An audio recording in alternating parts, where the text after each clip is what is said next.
antes de ministrar a palavra, eu quero que a Igreja Batista do Pai São Rafael se coloque em pé em nome de Jesus.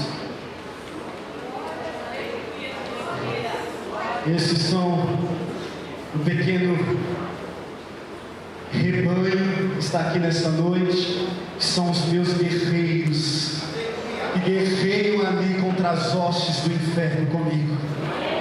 Eu louvo a Deus pela vida deles, e que Deus possa abençoá-los grandemente mais. Deus abençoe vocês. Podeis aceitar. Glória a Deus. Aleluia. Eu quero trazer uma palavra nesta noite, a qual o Senhor colocou no meu coração,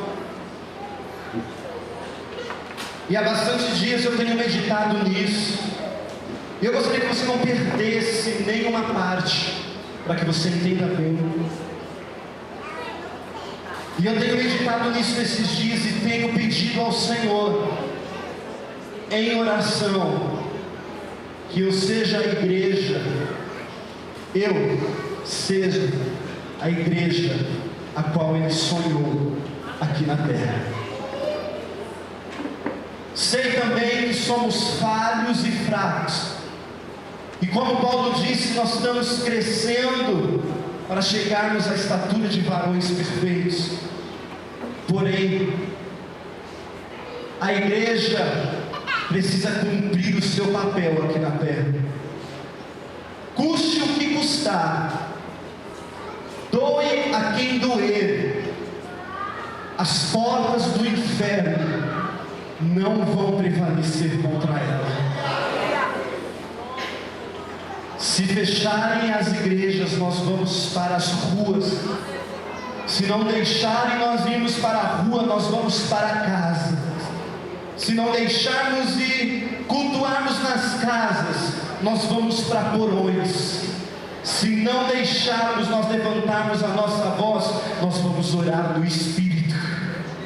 Mas nada vai paralisar de nós falarmos e termos comunhão com Deus. E eu quero falar sobre duas igrejas: a igreja de Gálatas e a igreja de Laodiceia, lá em Apocalipse. E rapidamente eu quero que você abra sua Bíblia em Gálatas capítulo 1, versículo 6. Gálatas capítulo 1, do verso 6 ao verso 9.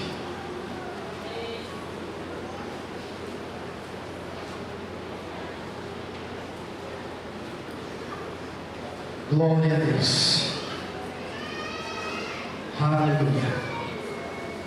Gálatas 6, do verso 1 ao 9. Gálatas 1, aliás, do verso 1 ao 9. Desculpa.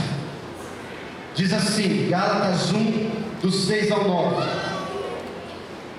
Admira-me que estejais passando tão depressa daquele que vos chamou na graça de Cristo para outro evangelho, o qual não é outro, senão que há alguns que vos perturbam e querem perverter o evangelho de Cristo.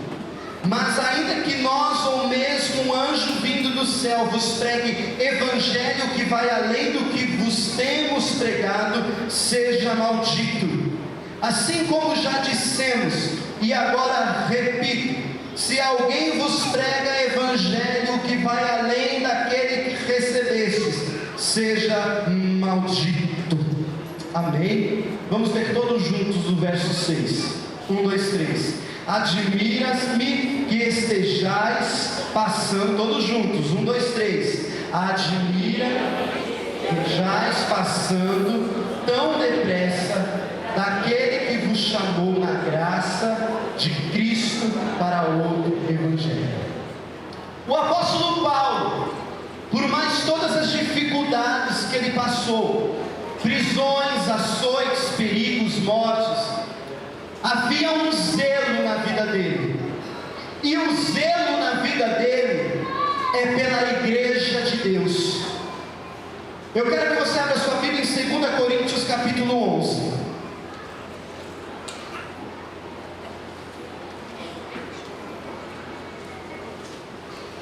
nós vamos ver o zelo do apóstolo Paulo em 2ª carta aos Coríntios, verso 11, versículo 28.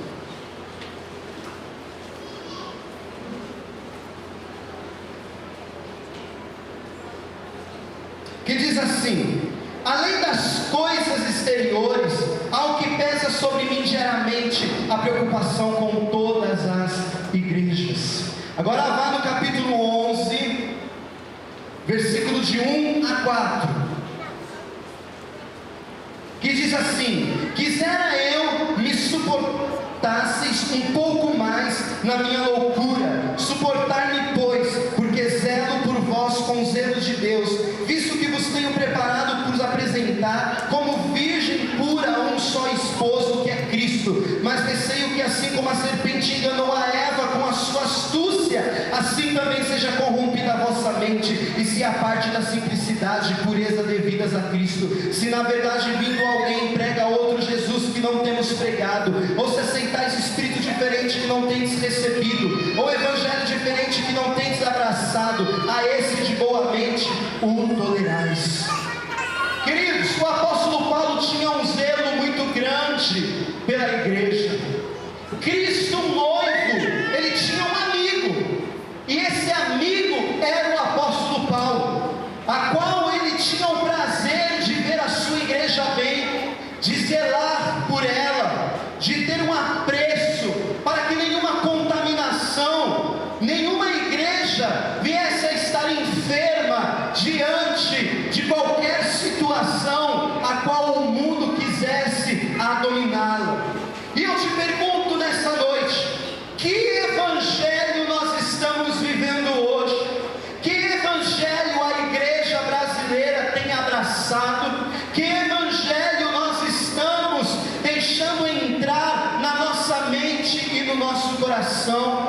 Algumas igrejas deram muito trabalho. Nós olhamos para a igreja primitiva e achamos que a igreja primitiva era uma igreja 100%, era uma igreja boa, uma igreja abençoada. Não, é um engano nosso. Paulo teve muitos problemas com as igrejas. Paulo teve que advertir muitas vezes as igrejas. Por quê? Pelo zelo que continha no coração dele. Ele escrevia cartas, ele se fazia presente. Olha, isso está errado. Olha, dessa maneira Cristo não se agrada. Olha, dessa maneira você não pode estar vivendo. Dessa maneira você não pode estar conduzindo a tua vida. Não, olha, o Senhor Jesus assim, o Senhor Jesus assado. Mas Paulo sempre, em todo momento, não deixou que a contaminação do mundo pudesse entrar dentro das igrejas, dentro do povo de Deus, com falsas doutrinas, falsos profetas, falsos ensinamentos, como nós lemos em Gálatas. Se existe alguém que quer ensinar vocês um outro evangelho que não seja o evangelho de Cristo, esse seja maldito. Paulo tinha algo no coração dele: a igreja não é minha e nem de um líder, a igreja é de Deus, e ele me levantou para cuidar dela, e eu vou cuidar. Os Gálatas, eles foram por certa vez chamados de insensatos. Abra sua Bíblia em Gálatas aí de novo.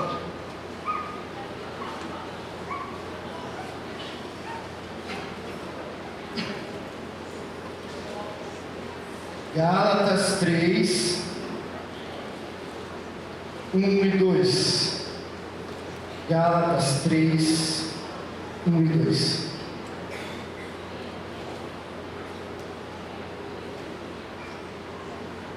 Diz assim: ó Gálatas insensatos, quem vos fascinou a vós outros, ante cujos olhos foi Jesus Cristo exposto como crucificado? Quero apenas saber isso de vós: recebeste o Espírito pelas obras da lei ou pela pregação da fé? Quando Paulo pergunta: olha Gálatas, quem vos fascinou? Ele quis dizer assim: quem vos enfeitiçou? Quem está enfeitiçando vocês? Quem está pregando um outro evangelho? Quem está tentando introduzir uma outra doutrina não seja a doutrina de Cristo. Aquilo que o nosso Senhor nos deixou, ou nosso Senhor nos ensinou. Por acaso vocês receberam o Espírito de Deus por obras da lei? Ou foi pela pregação da fé, ó Gálatas insensatos? Paulo veio com uma palavra muito dura para eles, mas Paulo entendia que se a igreja não se posicionasse como noiva de Cristo, iria entrar coisas nessa igreja, doutrinas nessa igreja, iam corromper essa igreja e corromper o Evangelho de Jesus Cristo. A luta de Paulo era mostrar que eles tinham abandonado toda aquela velha natureza de vida e se convertido a Jesus Cristo, se convertido e recebido o Espírito de Jesus Cristo, e eles estavam livres de todo o cativeiro, livres de toda a lei, e eles estavam querendo voltar atrás novamente. Mas agora eu quero que você abra sua Bíblia em Apocalipse capítulo 3. Eu estou correndo por causa do horário.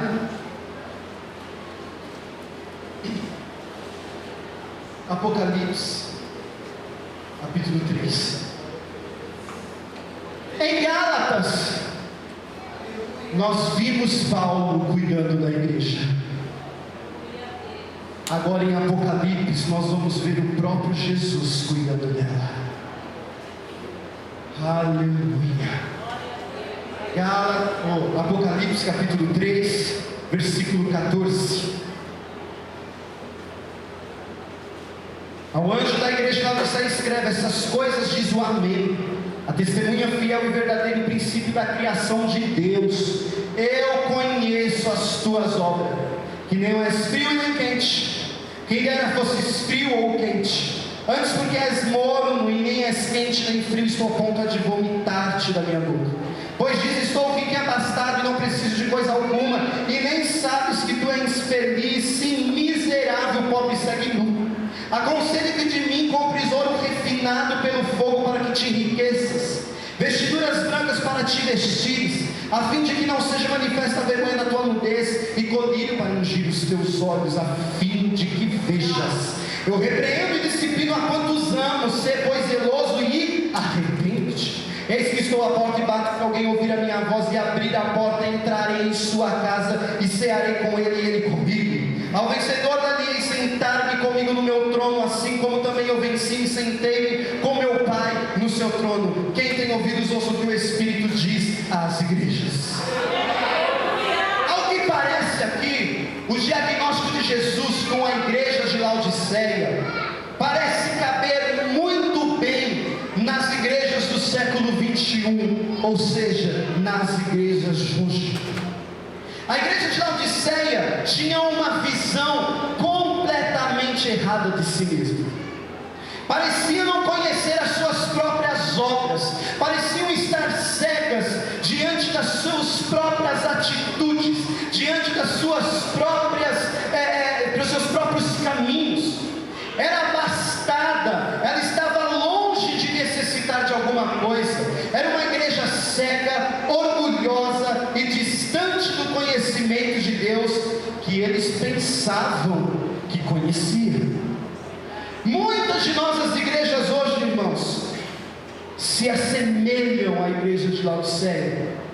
Elas estão satisfeitas com a sua pobreza espiritual, com a sua mediocridade, com a sua carnalidade, com a sua politicagem, com o seu controle humano, coisas que suprimem totalmente a ação do Espírito Santo de Deus no meio da igreja. E eu quero que você preste atenção numa coisa: essa cidade de Laodiceia era uma das cidades mais ricas da Ásia Menor. Ela foi totalmente destruída por um terremoto, mas ela foi totalmente reconstruída com o seu próprio dinheiro, sem necessitar de ajudas externas. Ali também tinha um centro que fabricava uma lã negra reluzente. funcionava um centro oftalmológico que produzia colírio para os olhos. Vai pegando o fio da palavra aí, que tem mistério de Deus aí. Queridos, o grande problema, ou o problema maior dessa igreja, era ficar em cima do muro, manipulando situações e questões, transformando o evangelho em algo que manipulava para se adequar à sua própria vontade, ao seu próprio querer. Mas eles não tinham um compromisso sério com Deus e com a sua palavra. E quando o Senhor fala no versículo 15: eu conheço as tuas obras, que nem és frio e nem quente. De onde vem essa mornidão, igreja? A ilusão daquela cidade, diante dessas riquezas que elas tinham, dessa independência econômica e social, faziam com que esta igreja, ela fosse autossuficiente, ela fosse uma igreja orgulhosa, ao ponto de viver por si mesma. Eu não necessito do milagre do Pai, a minha riqueza faz o milagre. Eu não necessito da presença de Deus, porque eu tenho tudo e o meu dinheiro pode fazer tudo. A igreja de Laodiceia não tinha a visão que ela estava morta, como se as riquezas espirituais elas fossem alcançadas como as coisas materiais, por engano.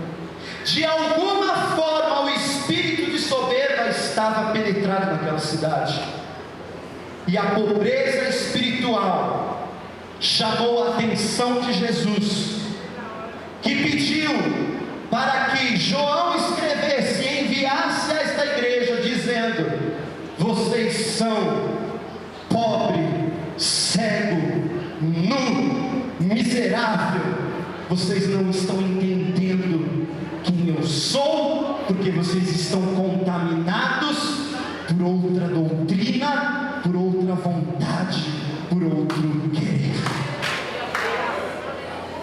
E para que essa igreja se enriquecesse espiritualmente, era necessário comprar do próprio Deus o ouro espiritual, que é provado pelo fogo. Mas eles não entendiam isso. O centro bancário ficava ali naquela cidade, e eles comercializavam ouro e prata. Ouro do céu, lutas, provações, ser provado por Deus e ser aprovado por passar no fogo. Eu nem necessito disso, eu não preciso disso. Irmãos, o que Jesus estava dizendo àquela igreja é que nós seremos pobres enquanto não formos provados pelo fogo, negando o nosso eu diante das perseguições e tribulações, que é provado o servo de Deus e aprovado para boa obra.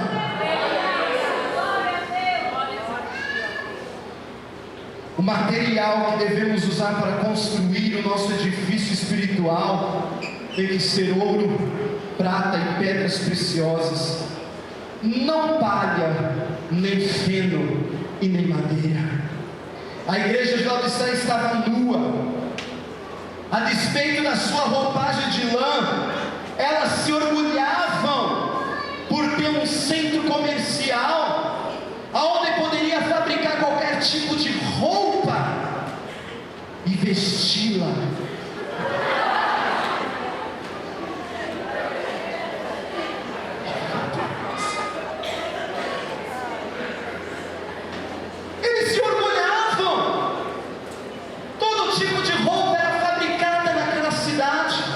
Eles poderiam comprar a roupa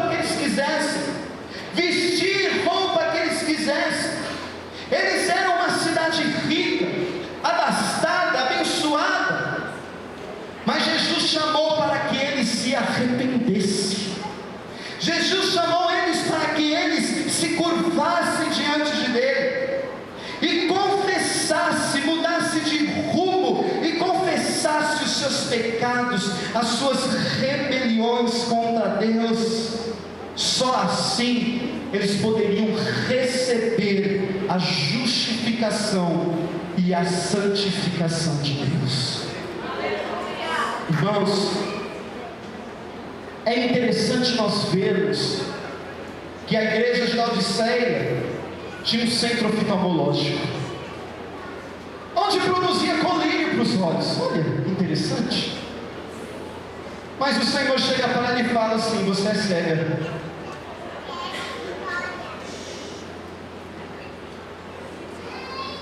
Havia um lugar onde produzia colírio para os olhos. Dali saía toda a produção para outras cidades da Ásia.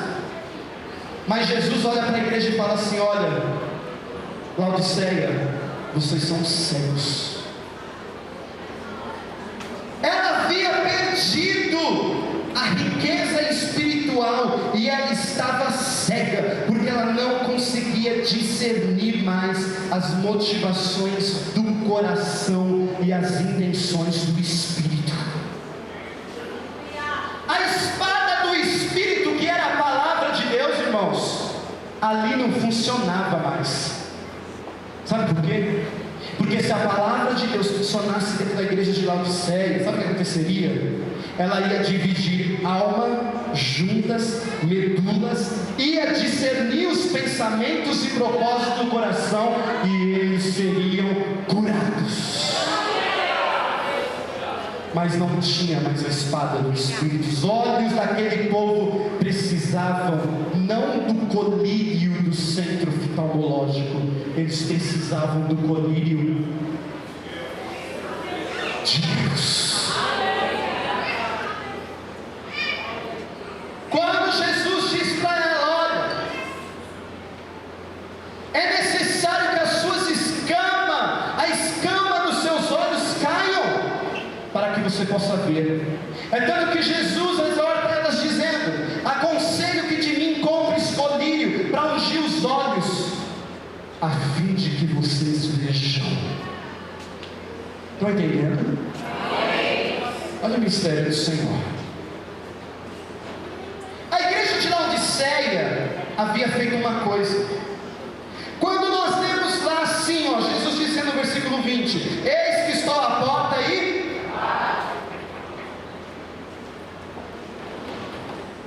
Quando nós olhamos para a igreja dessa, nós pensamos que o irmão que está visitando a igreja, que não conhece Jesus, olha, o Senhor está à porta do teu coração batendo, viu? Aceita Ele nesta noite. Só que aqui não foi assim não. Jesus estava falando com gente crente.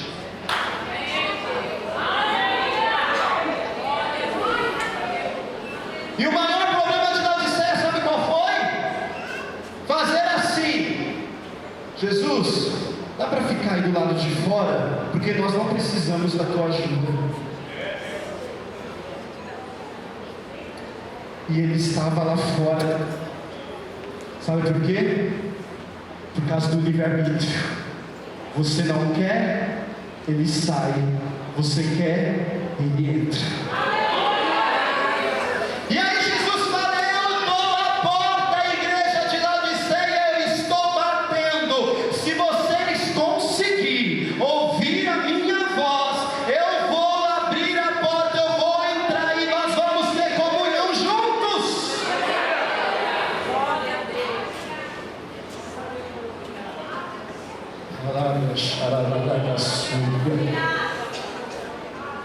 A mornidão, a soberba, o orgulho, a autossuficiência, a vergonha do pecado estavam expostos. A cegueira espiritual levaram que Jesus ficasse do lado de fora da igreja. Mas o Senhor diz que Ele está batendo a porta, e aquele que permitir, Ele vai entrar. E Ele quer estar dentro da igreja e não fora dela.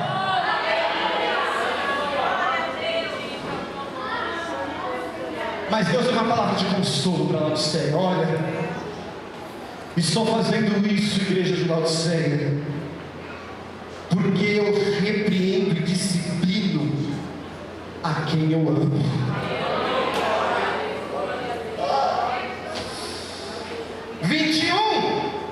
E eu digo para vocês: ao vencedor eu vou dar-te que você se assente comigo no meu trono. Ao vencedor.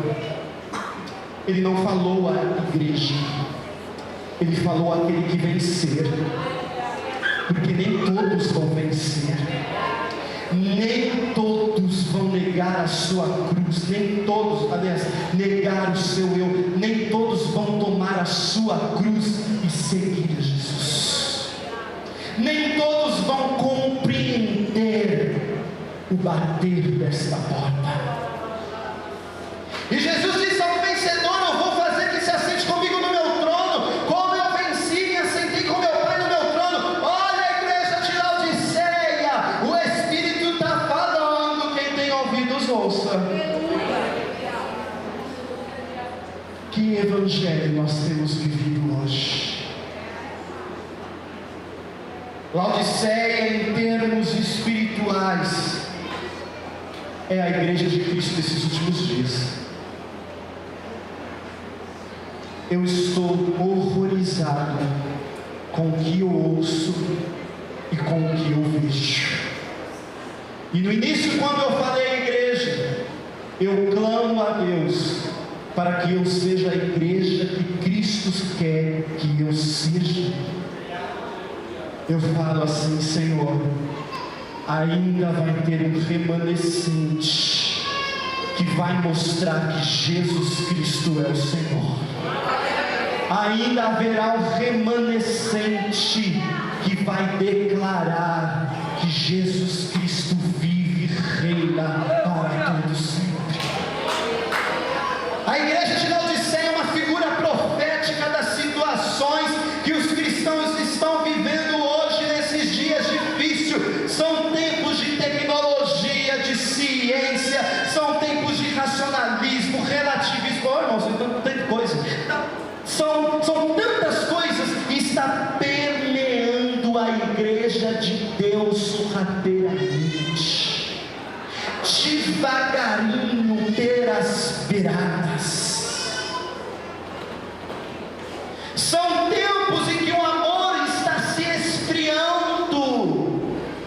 São tempos aonde nós estamos muitas vezes sujeitos a enganos e a ensinos de demônios, como o apóstolo Paulo diz. Que evangelho nós estamos vivendo hoje? Se coloque em pé. Aleluia!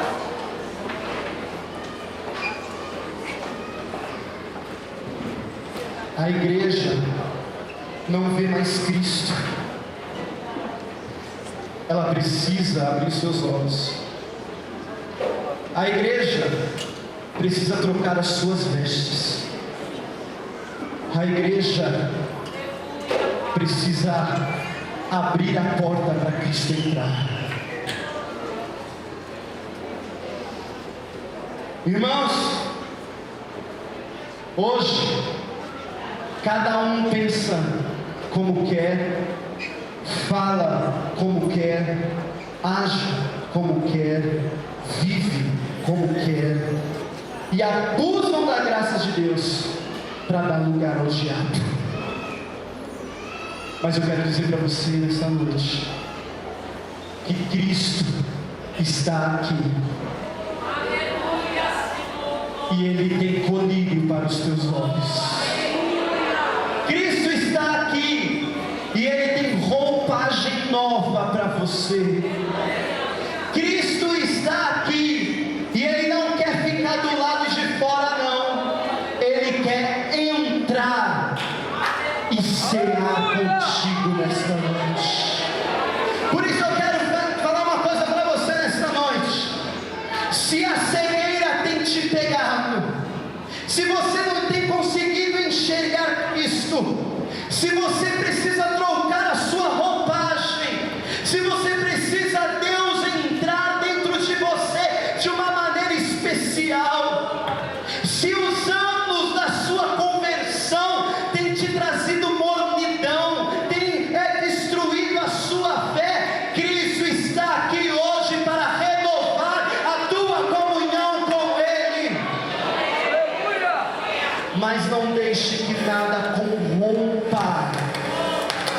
a palavra de Deus que foi plantada dentro de você. Não deixe que Satanás tire e roube a palavra de Deus que está sobre a tua vida. Feche os teus olhos. Aleluia! Oh, glória! Aleluia! É tempo de renovo. É tempo de renovo.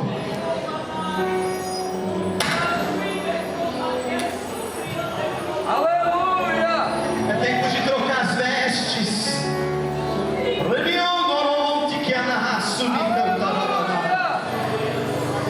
É tempo de deixar Jesus entrar e fazer o que Ele quiser. Oh, glória! Oh, meu irmão, se você está se sentindo frio, afastado, se você está sentindo que Cristo não te vê, não é esse o caminho. O caminho é falar: Jesus, pode entrar, vem cear comigo. Jesus, pode entrar, vem fazer um milagre. Jesus, pode entrar, pode colocar colírio nos meus olhos. Jesus, pode entrar e pode realizar uma obra. Feche os teus olhos. Senhor,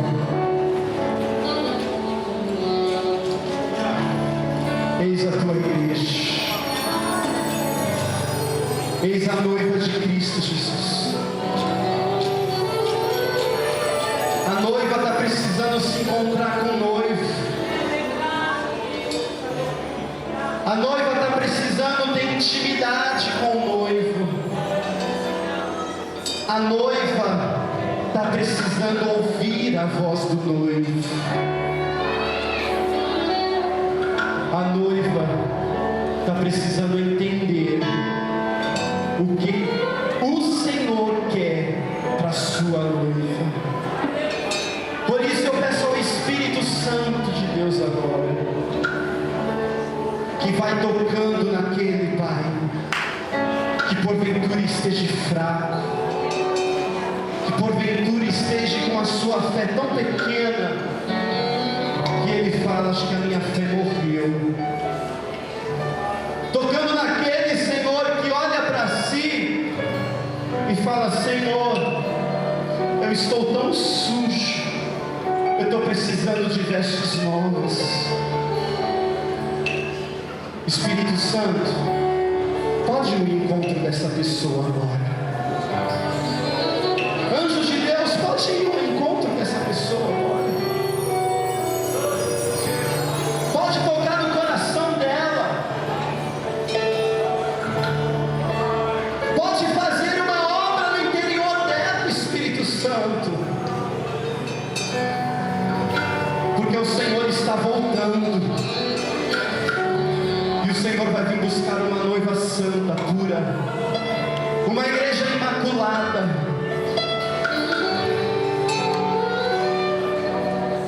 Deixa o Espírito Santo falar no seu coração. Deixa o Espírito Santo te tocar. Aleluia! E fazer morada em você. Espírito Santo, nós te agradecemos nesta noite. Obrigado. A tua palavra é viva e eficaz. Transforma a minha vida. Transforma a vida dos meus irmãos. Transforma a vida da igreja brasileira. Transforma a vida de homens e mulheres. E faça com que cada um entre no reino dos céus. Em nome de Jesus.